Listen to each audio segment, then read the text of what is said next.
පින්බර වෙසක් මංගල්‍යයක් වේවා. මගේ සුවනුවන ප්‍රේක්ෂක හැමදෙනාටම බුදුරජාණන් වහන්සේ දේශනා කළ ආරෝග්‍ය පරමාලාභා කියලා. එහෙමත් නැත්නම් නිරෝගීකම කියන්නේ මිනිසෙකුට ලැබිය හැකි උතුම්ම ධනය කියලා. ලෙඩ රෝග නැතුව සතුටින් නිරෝගීව ජීවත් වෙන්න බුදුදහමේ උගන්වන පුදුමාකාර රහස් 5ක් ගැන මේ වෙසක් පොහොය දවසේ සුවනුවන වීඩියෝ එකෙන් කතා කරමු. පළවෙනි රහස. බුදුදහමේ උගන්වන පළමු සෞඛ්‍ය පුරුද්ද තමයි භෝජනේ මත්තඤ්ඤුතා. එහෙමත් නැත්නම් ප්‍රමාණය දැන ආහාර ගැනීම. අද තියෙන බහුතරයක් ලෙඩවලට හේතුව බඩ පිරෙන්න ඕනෑවට වඩා කෑම කන එක.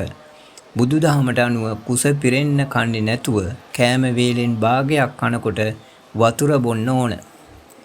ඒ වගේම රාත්‍රියට සැහැල්ලු ආහාරයක් ගැනීම.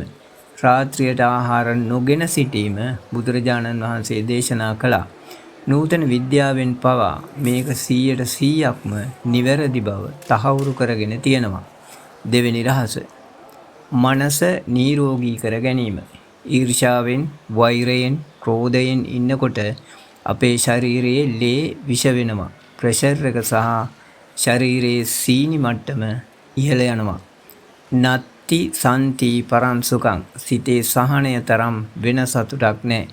අනෙක් අයට සිතෙන්ම සමාව දීම තුලින් අපේ හෘදය වස්තුව නිරෝගී වෙනවා වගේම ආයුෂත් වැඩි වෙනවා. තුන්වෙනි රහස. ශාරීරික ක්‍රියාශීලී බව.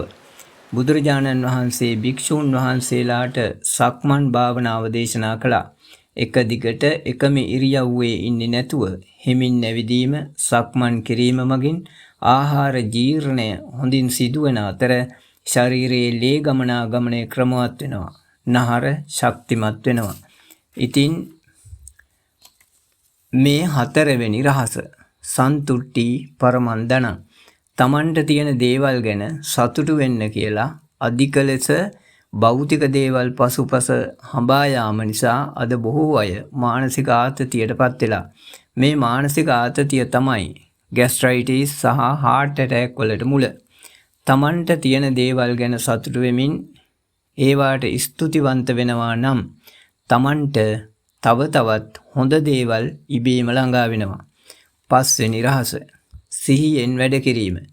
අපි කනබොන දේවල් ගැන, කරන කියන දේවල් ගැන හොඳ සිහි කල්පනාවෙන් ඉන්නවා නම් අපිට ලෙඩ දෙන ආහාර ගන්නෙ නැහැ. හැම වෙලාවෙම වර්තමානයේ මේ මොහොතේ ජීවත් වෙනවා නම් මනසට නිදහසත් නිරෝගීකමත් ලැබෙනවා.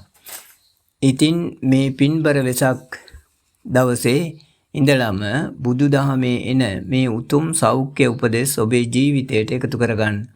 මේ වටිනා පණිවිඩය ඔබේ ආදරණීයන් අතරේ බෙදා ගන්න. මේ වීඩියෝ එක ෂෙයා කරන්න. සියලු දෙනාටම නිරෝගී සුවපත් ජීවිතයක් ප්‍රාර්ථනා කරනවා. සුවනුවන channel එකත් සබ් කරගෙනම යන්න අමතක කරන්න එපා. තෙරුවන් සරණයි.